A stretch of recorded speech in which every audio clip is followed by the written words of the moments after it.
Hey guys, Sandy here. Welcome back to my channel. Today I am playing with my metallics Kill a Kit with Style for the month of January. I am going to be using this cloud stencil from Scrapping Reflections. I have a photo of the Guardians of the Galaxy ride at Disneyland, and I'm going to use some of my chroma glazes. So let's see what I can do.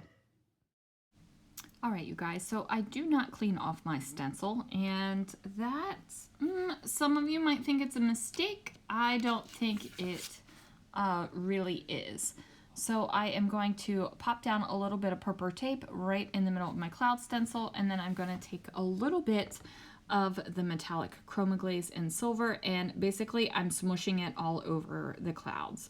Now I am gonna get a little bit of bleed through, and that is for two reasons. One, I am not really doing this carefully. I am kind of just slapping it down there, and whatever happens, happens. And also, like I said, I did not clean off my stencil the last time I used it. So there is, you know, there's other stuff in there. And yeah. So the blue is on the stencil, and it will bleed out a little bit onto the clouds. So when I pull off the stencil, you'll see that I have some blue outlines on these clouds. Now, like I said, I do have bleed through. If I wanted to take my time, I would have used better, let's say I would have had a little bit more patience, but me, I'm just slapping that chroma glaze in there because I don't really care if it's perfect. Now, if you wanted perfect clouds, you could have taken some time and used a clean stencil. So there it is. Now, as you can see, there is a little bit of the blue. I actually think it looks kind of cool like that, so we'll say happy accident, I guess. I do take my heat tool to this because I am being impatient right now. I want to scrapbook and, you know, finish a page. I don't want to set it aside to dry and start another one. I just want to make this happen. So I don't fully dry it, but just enough so that I can scrapbook on top of it. Because, you know, sometimes you just don't have the patience to have things dry. You just want to do it. So here we go. I am pulling off two of these punch out sheets. This came from a Love from Lizzie mega kit, and I am just overlapping the gold and the silver. Basically, I'm giving myself a border where the clouds end so that there is a clear definition between clouds and no clouds. Now, they don't go all the way across the page, but I don't really think that I need it to go all the way across the page for you to get the sense that this is a border between the clouds and no clouds. I am going to trim down this sheet of glitter stock to 4.5 by 6.5 because I do want a good amount of glitter showing as my photo mat. Now, you could have gutted this out if you wanted to because, you know, glitter stock is gorgeous and sometimes we have to hoard it a little bit. But I'm not worried about that because let me just tell you, I've got a ridiculous amount of paper and a ridiculous amount of glitterized cardstock, and I can always buy more if I need it. I am going to pop down a little bit of fun foam. Now, this fun foam is from Walmart, but this particular fun foam came from my friend Crystal. She is my fun foam dealer. So I'm just trying to figure out where I want the photo to go. I had a little bit of a glue schnoogie from the ATG, so we had to get that off of there.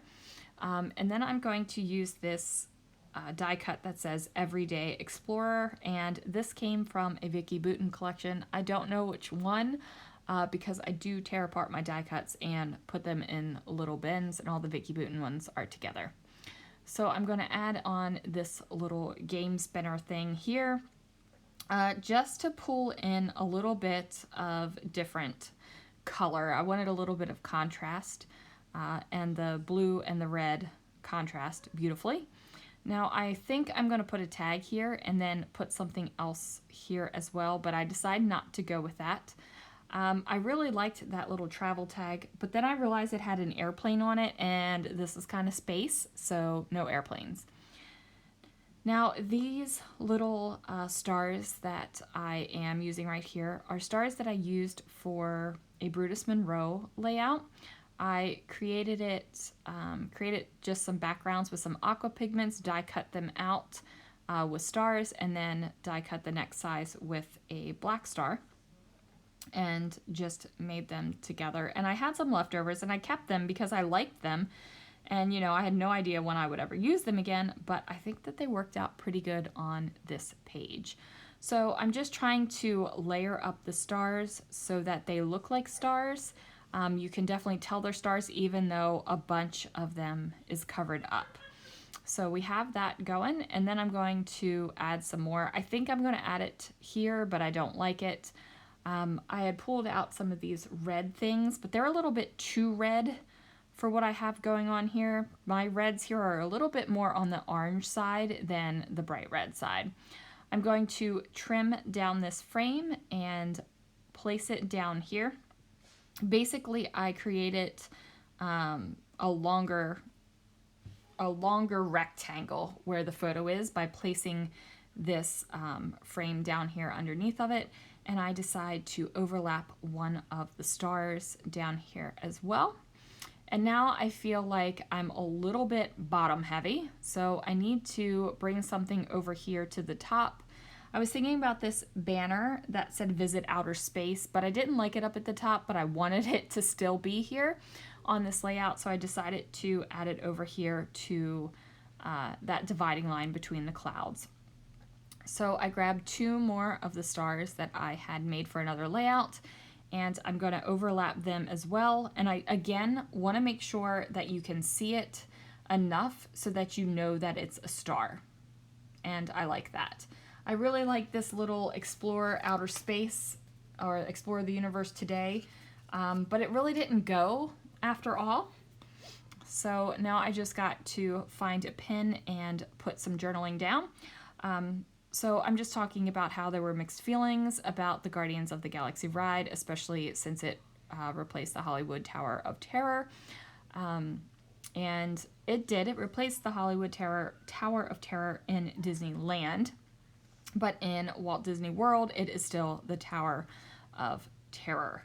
So it felt weird. Like when we looked at the outside of it, we were like, wow, they just slapped some stuff right on the outside of that building, didn't they?